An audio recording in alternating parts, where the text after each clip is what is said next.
پاکستان کا جو فیوچر ہے نا یہ بہت ڈینجر، ہر لحاظ سے صحتوں کا بھی بیڑا غرق ہونے والا ہے، مذہب کا بھی بیڑا غرق ہونے والا ہے، سیاست کا تو ہو چکا ہے بیڑا غرق۔ سیاست میں جو ابھی اکھاڑ پچھاڑ چل رہی ہے اس کا تو پتہ نہیں کیا انجام ہوگا آگے چل کے۔ بھائی کوئی بھی سیاست میں صحیح ہو غلط ہو، نقصان کس کو ہو رہا ہے؟ کنٹری کو ہو رہا ہے نا، نقصان تو ملک کو ہو رہا ہے۔ تو پہلے ملک تو دیکھو نا یار، اپنے لیڈروں کو کیوں اتنی اس عقیدت محبت میں ہو گئے؟ آپ ریاست کو دیکھو، ریاست کا فائدہ کس میں ہے؟ لوگ کہتے ہیں یار یہ ہمارے حکمرانوں نے، اسٹیبلشمنٹ نے بیڑا غرق۔ ابے بھائی انہوں نے تو بیڑا غرق کر دیا، تم تو نہ کرو نا بیڑا غرق۔ ایک صاحب مجھے کہنے لگے ابے یہ لوگ تو باہر بھاگ کے اپنی، یہ تو ملک تباہ بھی ہو گیا، ان کو کیا فکر ہے، یہ تو باہر نکل جائیں گے۔ تو میں نے کہا اس سے تو اور زیادہ ہمارا فرض بنتا ہے کہ ملک کو بچائیں ہم، کیونکہ یہ تو باہر نکل جائیں گے، ہم کہاں جائیں گے؟ وہی ہے نا، ہمارے ایک دوست تھے، وہ کسی طوائفہ نے نا اس کو اشارہ کیا، مجھے اپنا واقعہ بتا رہے تھے، تو کہہ رہے میں چلا گیا، میں نے پوچھا جی کیا کام ہے؟ کہتی مجھے لے کے بھاگ جا۔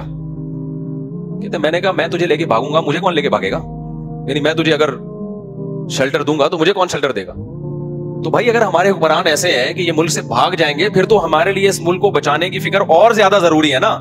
تو میرے بھائی میں کسی کو نہ گدھا کہہ رہا ہوں نہ کوئی انسان کہہ رہا ہوں، میں تو آپ کو صرف یہ بتا رہا ہوں کہ ہم نے کیا کرنا ہے، ہر سطح پہ مذہب کو بھی بچانے کی کوشش کرنی ہے۔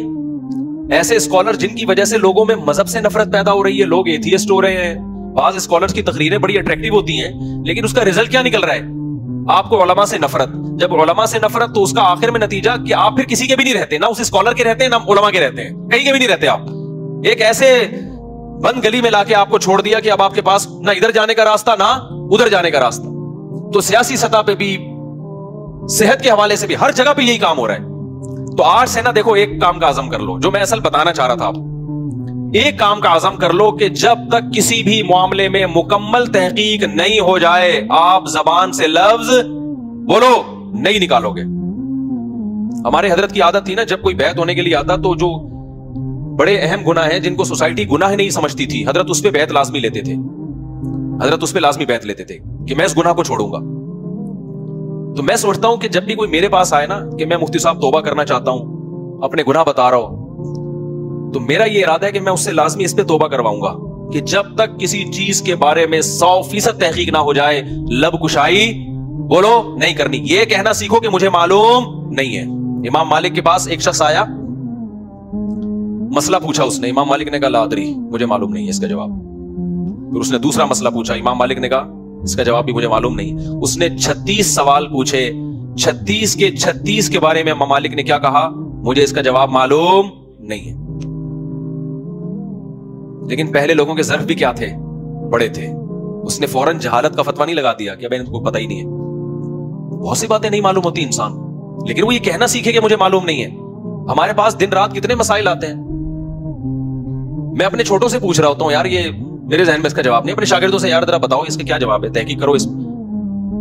ہمیں تو 20 سال ہو گئے تحقیق کے کام میں، لیکن ابھی بھی ہم جب آتے ہیں سوال تو 50% سوالات ایسے ہوتے ہیں جس کا میں کہتا ہوں کہ یار اس کا اس وقت مجھے جواب معلوم نہیں ہے۔ ایک دفعہ حضرت مفتی تقی عثمانی صاحب کو میں نے کال کی، پرانی بات ہے، میں نے حضرت سے مسئلہ پوچھا، حضرت نے فرمایا اس وقت مجھے اس کا جواب معلوم نہیں ہے، آپ دارالعلوم کرنگی میں سوال لکھ کے جمع کرا دیں، تحقیق ہو جائے گی۔ سارے بڑے علماء یہ، لیکن آج ایسے لوگ آ رہے ہیں جو پوچھو ٹھک سے جواب بولو، ادھر پوچھو ادھر جواب، ادھر پوچھا ادھر۔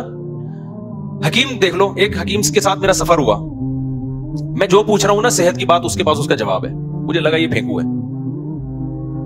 حالانکہ لوگ سمجھ ہوتے ہیں بہت ایکسپرٹ ہے، لیکن آپ تھوڑا سا تجربہ ہو نا آپ کا، تو پھر آپ کو اندازہ ہو جائے گا کہ جو ایکسپرٹ ہوتا ہے نا اس کے پاس ہر بات کا جواب نہیں ہوتا۔ میں اس حکیم سے پوچھ رہا ہوں کہ بھئی ایسا کیوں ہوتا ہے؟ وہ کہ ایسا اس لیے ہوتا ہے۔ پھر میں نے کہا ایسا کیوں ہوتا ہے؟ کہتا ہے ایسا اس لیے ہوتا ہے۔ ایسا کیوں ہوتا ہے؟ میں نے اس کے اسپیشلسٹ ڈاکٹروں سے پوچھا تو ڈاکٹر نے کہا کہ میں اصل میں اس میں کوئی صحیح رائے نہیں دے سکتا مجھے صاحب، اس بارے میں مجھے بڑی تحقیق کرنی پڑے گی۔ پھر دوسرا سوال میں نے ڈاکٹر سے پوچھا، اس نے کہا مجھے اس کے بارے میں تحقیق نہیں ہے۔ میں ڈاکٹر سے بدگمان نہیں ہوا جو ہر بات کے جواب میں کہہ رہا ہے مجھے تحقیق نہیں ہے، میں اس حکیم سے بدگمان ہو گیا جس کمبخت کا پڑھا ہوا کچھ بھی نہیں ہے۔ پھر بعد میں پتہ چلا 2 نمبر حکیم ہے، کہیں بھی نہیں پڑھا، اس کچھ بھی نہیں پڑھا ہوا، عطائی ہوتے ہیں نا گدی نشین، کچھ بھی نہیں پڑھا ہوا۔ لیکن اس حکیم کے ماشاءاللہ چل رہا ہے پنجاب میں نام نہیں لوں گا، آپ کو میرے پیچھے پڑ جائے گا، پھر وہ ایک ہوتا تو نام بھی لے لیتا نا انسان۔ روحانی علاج کے بھی دفتر چل رہے ہیں اس کے، اور ماشاءاللہ منجن بھی دبا کے بک رہے ہیں۔ پتہ نہیں لوگوں کی صحتوں کا کیا حال ہو رہا ہوگا۔ ہر آدمی ہر فیلڈ میں. تو میں جو بیان لے کے چلا تھا نا کہ پورے اسلام میں داخل ہو جاؤ, میں کہہ رہا تھا کہ بعض دفعہ انسان قربانی اس لیے نہیں دے پاتا کہ وہ اتنا کنفیوز ہو چکا ہوتا ہے, تجزیہ ہی نہیں کر پا رہا ہوتا. جب کنفیوز ہوتا ہے تو اس کے لیے مثال کے طور پر ایک عورت ہے, وہ پردہ کرنا چاہتی ہے لیکن اس کو پردہ کرنے میں بہت بڑی قربانی دینی پڑے گی, جیسے کہ دینی پڑتی ہے. لیکن کسی اسکالر نے اس کے دل میں شک ڈال دیا کہ اسلام میں ایسا پردہ ہے ہی نہیں جیسا تم کرنا چاہ رہی ہو. اب وہ قربانی دے گی نہیں, شک پڑ گیا نا اس کو, یار پتہ نہیں میں جتنا کچھ کر رہی ہوں کہ یہ اسلام کا حکم بھی ہے یا نہیں ہے, کہ بھئی یہ جو ہے یہ کریں بھی کہ نہیں کریں. ہر چیز میں شک, ہر چیز میں شک.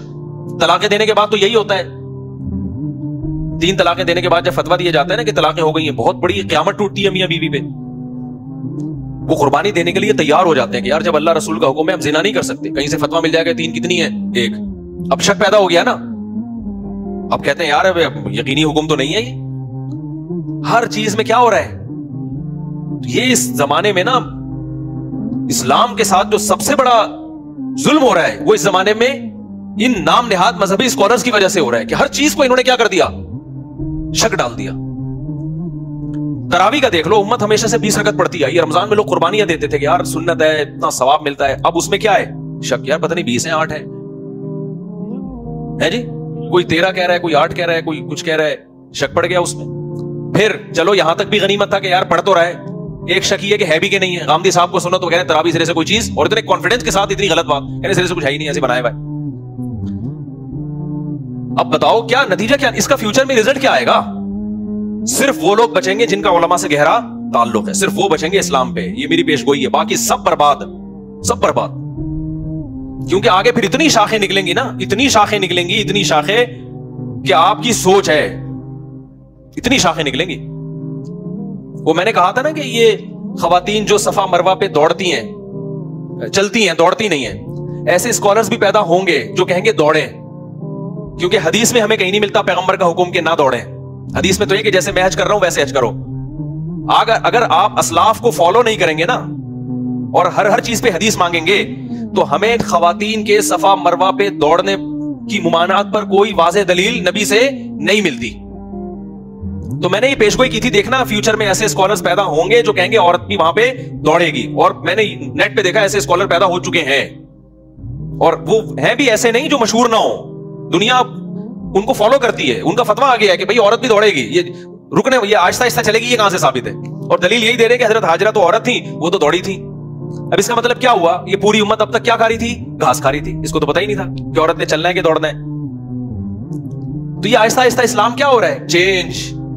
اس کو روکنے کا طریقہ کیا ہے بھائی, اسلاف اور ان کے جو طریقہ صدیوں سے متواتر چلا آ رہا ہے نا, اس سے چمٹ جاؤ, اس سے دائیں بائیں جانے کی کوشش مت کرو, ورنہ کنفیوژن کا ایک لا متناہی سمندر ہے. اس دلدل میں ایسا پھنسو گے نسلیں تباہ ہو جائیں گی تمہاری.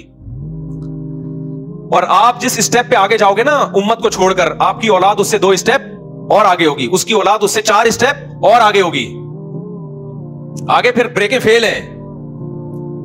تو پہلے میں جو بات کر رہا تھا جلدی سے سمیٹ کے ختم کرتا ہوں, اپنی کنفیوژن دور کرو اسلام کے بارے میں, تاکہ آپ اسلام کے کسی حکم پہ جب قربانی دینا چاہو نا تو آپ کو 100% اعتماد ہو کہ میں جو قربانی دے رہا ہوں یہ بالکل درست. ایک عورت اگر پردہ کرتی ہے اس کو 100% اطمینان ہونا چاہیے کہ واقعی پردہ کس کا حکم ہے, اللہ کا حکم ہے. وہ ایسے اسکالرز کی تقریریں سن کے دماغ نہ خراب ہوا ہو کہ اس کو لگ رہا ہو کہ پتہ نہیں یہ اسلام میں ہے بھی کہ نہیں ہے.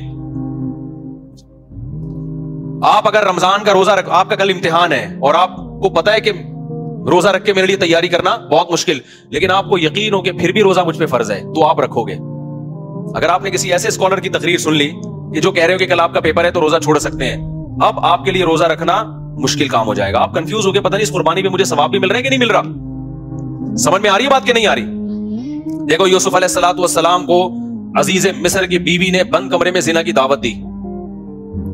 یوسف علیہ السلام کو یہ یقین تھا کہ یہ حرام ہے, لہذا یوسف علیہ السلام کے دل میں خواہش ہوئی, اس کے باوجود اپنے آپ کو گناہ سے بچایا. اگر یوسف علیہ السلام کنفیوز ہوتے اور یا کوئی یوسف علیہ السلام کی جگہ کوئی اور شخص ہوتا اور شیطان اس کو یہ پٹیاں پڑھانا شروع کر دیتا کہ دیکھو زنا جو اسلام میں حرام ہے یا قرآن میں حرام ہے وہ تو نارملی حرام ہے نا,